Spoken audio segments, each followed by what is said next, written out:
everyone, welcome to your mini lecture on performance measurement methods. Up until this point, our course module has described for you three different types of job performance. Job performance can take the form of task performance, citizenship behaviors, or counterproductive work behaviors. As you know from the module and from the textbook, it's really important that organizations pay attention to all three types of job performance, as these can tell us important contributions that our employees make to the organization. Specifically, they can tell us how employees are both positively and negatively affecting the organization. However, most organizations tend to focus more on task performance and don't necessarily account for citizenship behaviors or counterproductive work behaviors. And this can be problematic because it fails to tell us the full story of what our employees are doing or how our employees are doing.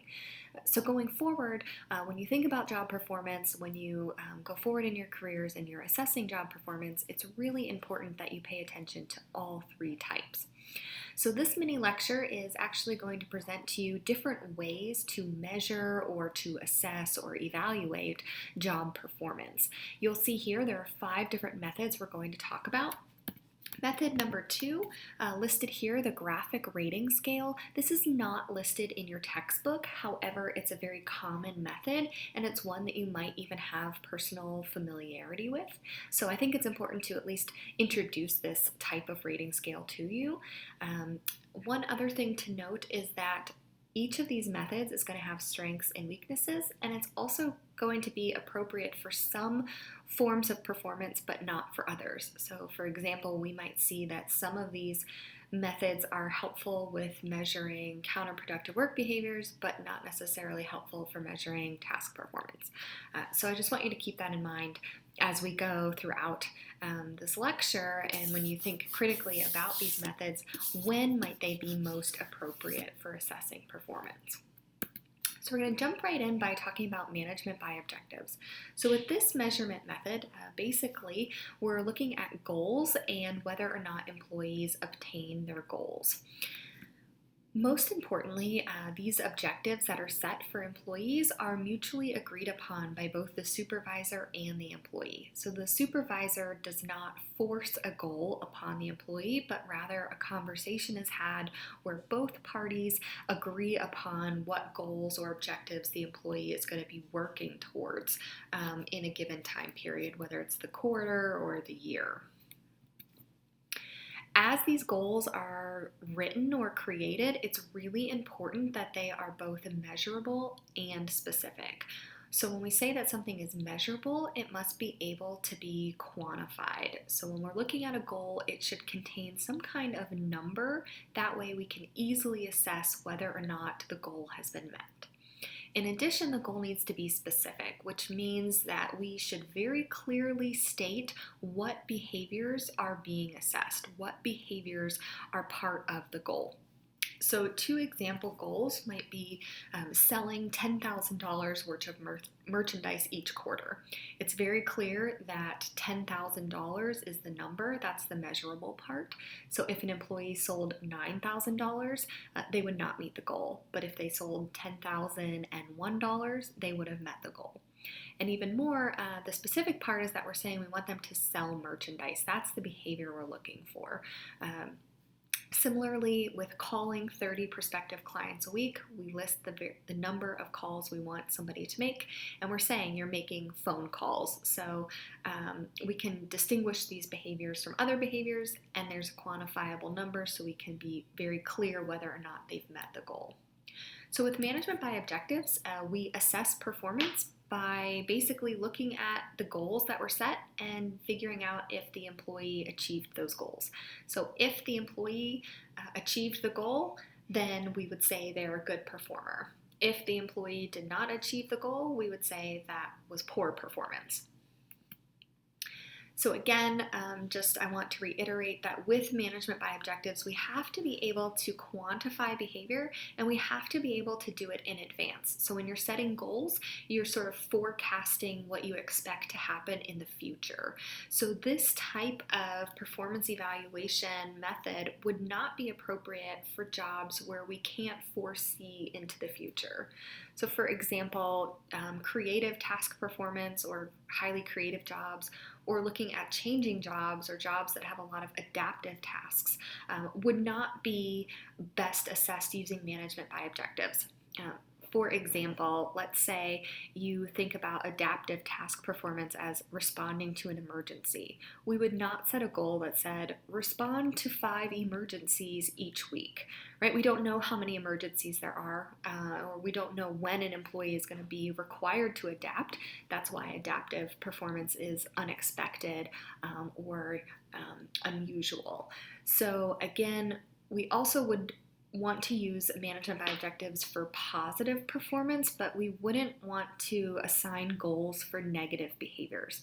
So for example, we would not say engage in harassment twice per quarter, right? That's not a good goal to set. So we want to be sure that when we're using management by objectives, we're using it appropriately and in a way that aligns with the types of performance we're trying to assess. The second type of performance measurement method is called a graphic rating scale. Again, this is the one that does not appear in the textbook. So essentially, what the name says is what it is. So we're going to rate each employee on a numerical scale, 1 to 5, 1 to 10, 1 to 7. The numbers itself don't necessarily matter. But what we are doing is using the numbers as some kind of indication or representation of an employee's performance. So there are some advantages to using this method. For one, it's very easy to use. It doesn't take a lot to train people in order to go through and just assign numbers to employees.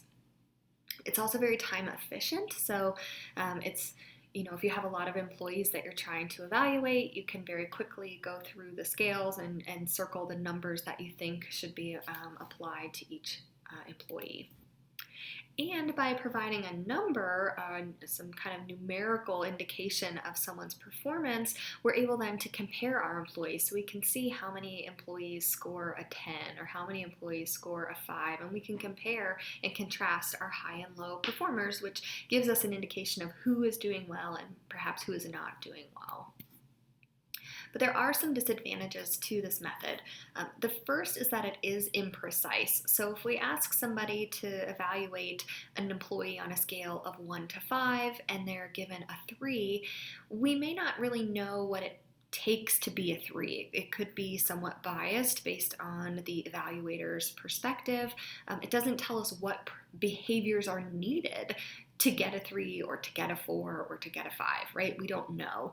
And so it's just sort of based on a subjective evaluation of how well the employee is doing.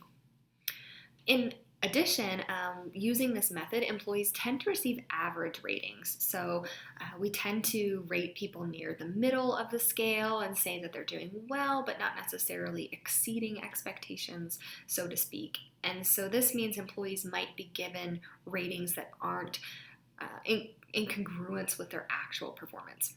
I'll give you an example. In a job that I had a manager who used this type of scale to give evaluations, and the scale was 1 to 5.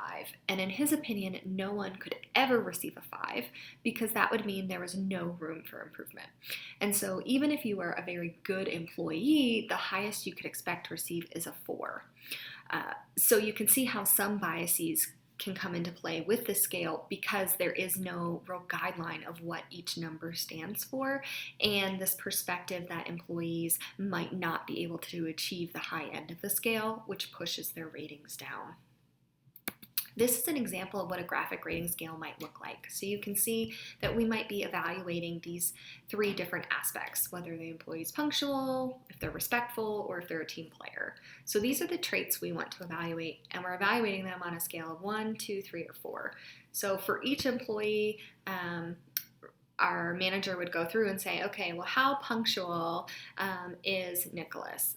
2, he's average. Okay, how respectful is Nicholas? A 3, he's good. 3 for team player. And so these are how the ratings would be distributed.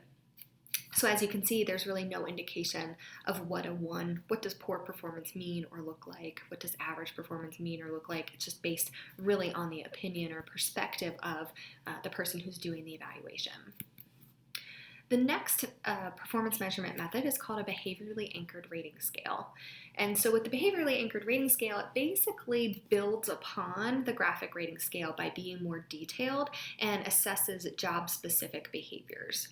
So with this method, we're still going to be giving numerical ratings, but instead those are based on detailed descriptions of job behaviors. So now each number is tied to a behavior. These behaviors that we're paying attention to come from critical incidents. So basically each job would be evaluated in advance, and we would come up with examples of really effective behavior as well as examples of really ineffective behavior, and we would use these examples to form our scale. You can think of the behaviorally anchored rating scale as being similar to a grading rubric.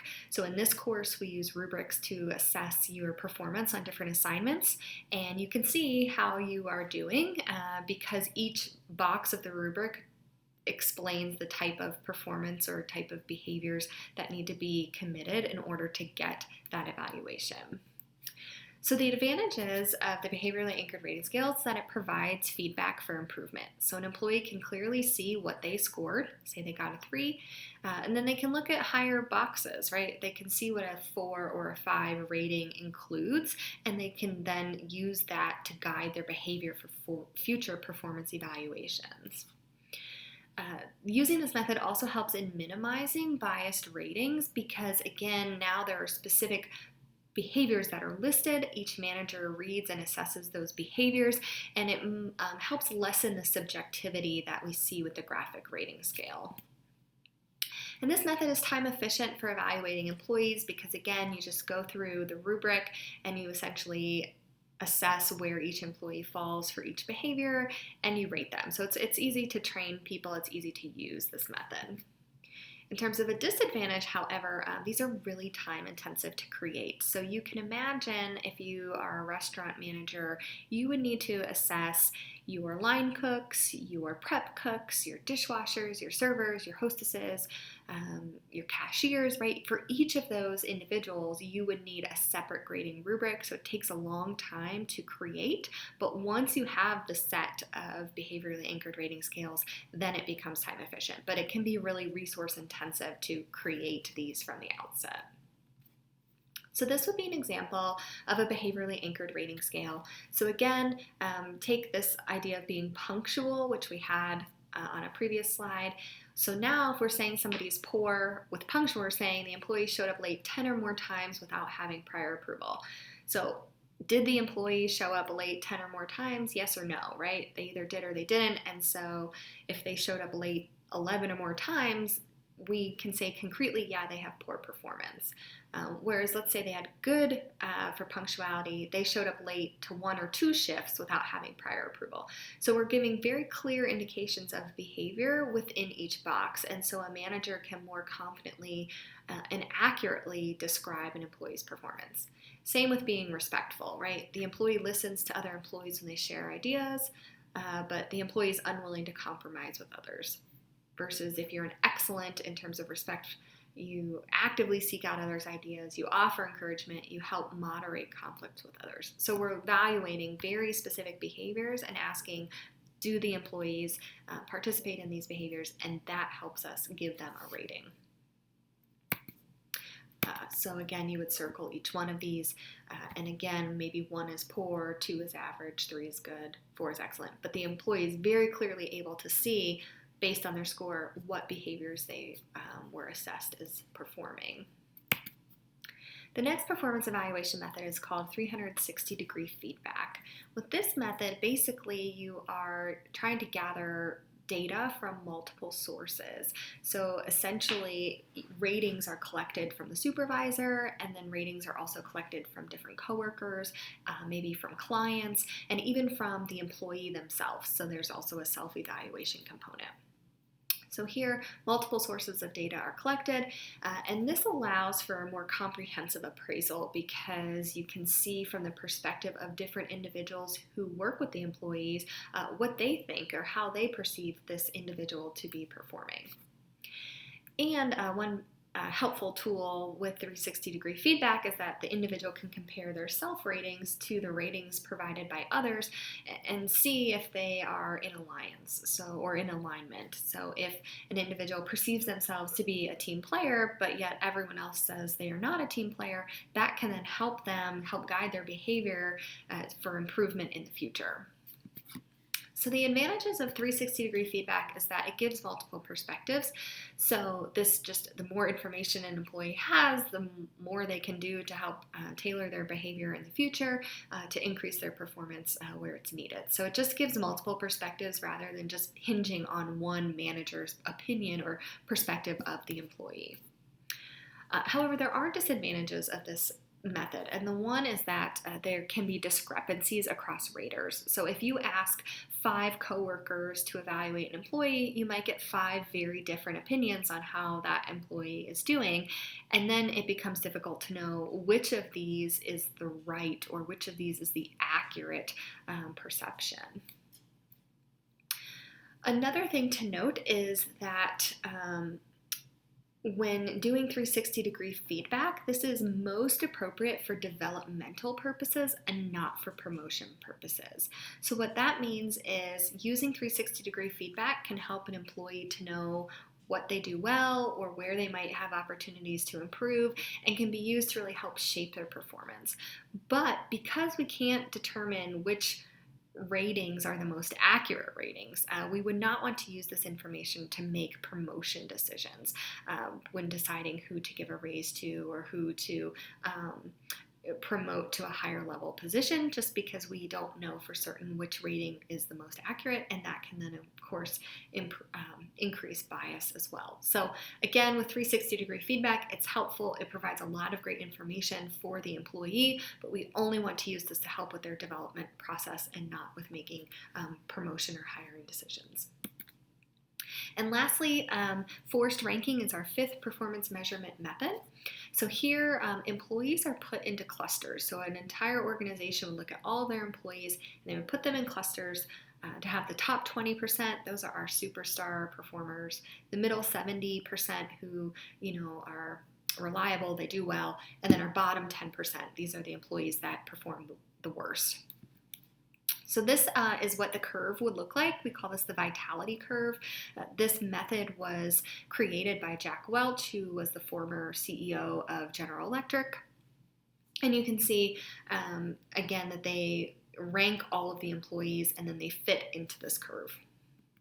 So what that means is that our top employees, the top 20%, are our star performers. We love these employees. We want them to stay. We sing their praises. The middle employees, we appreciate, they're good for our organization, and we continue to develop these middle 70% of our employees in hopes of continuing to increase their production, their performance, their overall efficiency. And then our bottom employees, those bottom 10%, they're fired. So each year we're cutting the weakest or the lowest performing employees from our workforce. So the advantage of this method is that it does eliminate low performers. So in some organizations, you can be a low performer and kind of hang on year after year and keep getting terrible performance evaluations, but you still remain employed. So the advantage of this is that it really focuses on creating a more efficient workforce, and it eliminates those low performers who aren't contributing to the organization. But of course, there are some disadvantages to this method.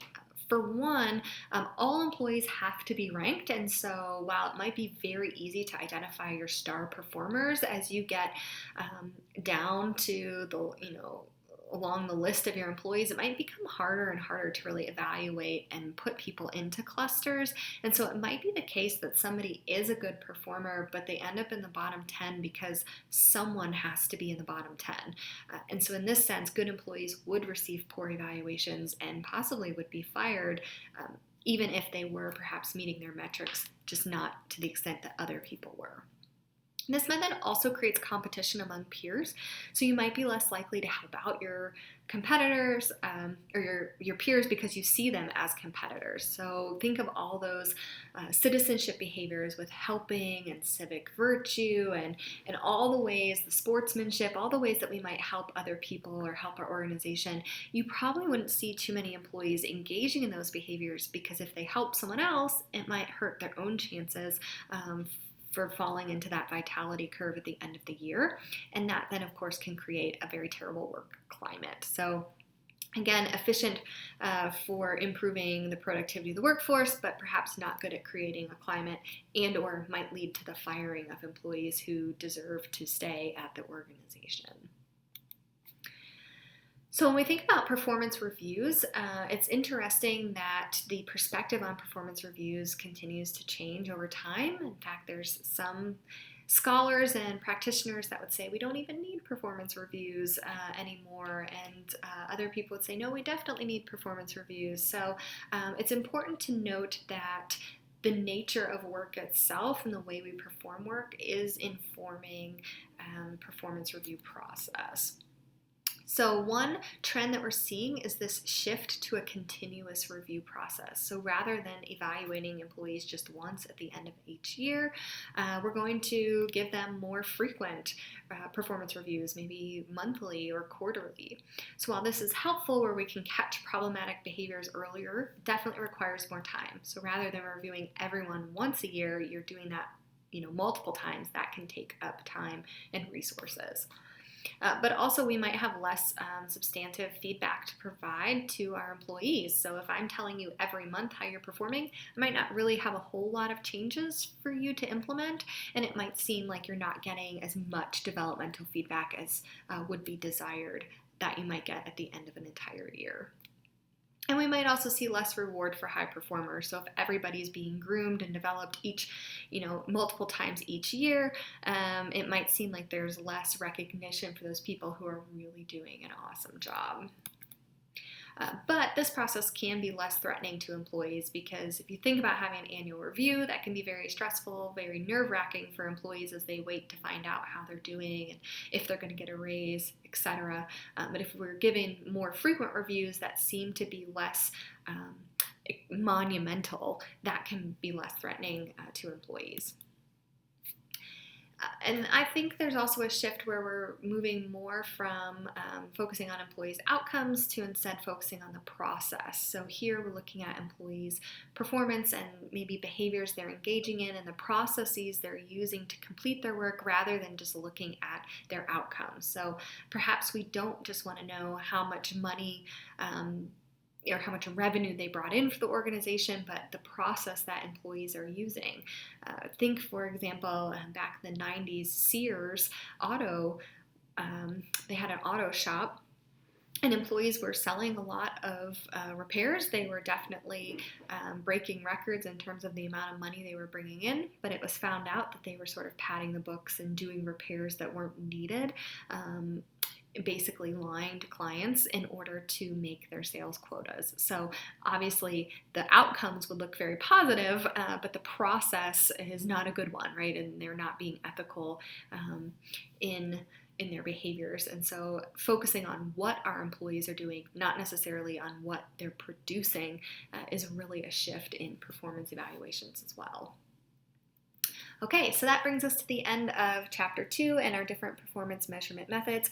You can now continue on to complete the deliverables for this week, which you will see in the next folder on the module. If you have any questions at all, please don't hesitate to let me know. Hope you guys are having a great week and look forward to chatting with you during office hours.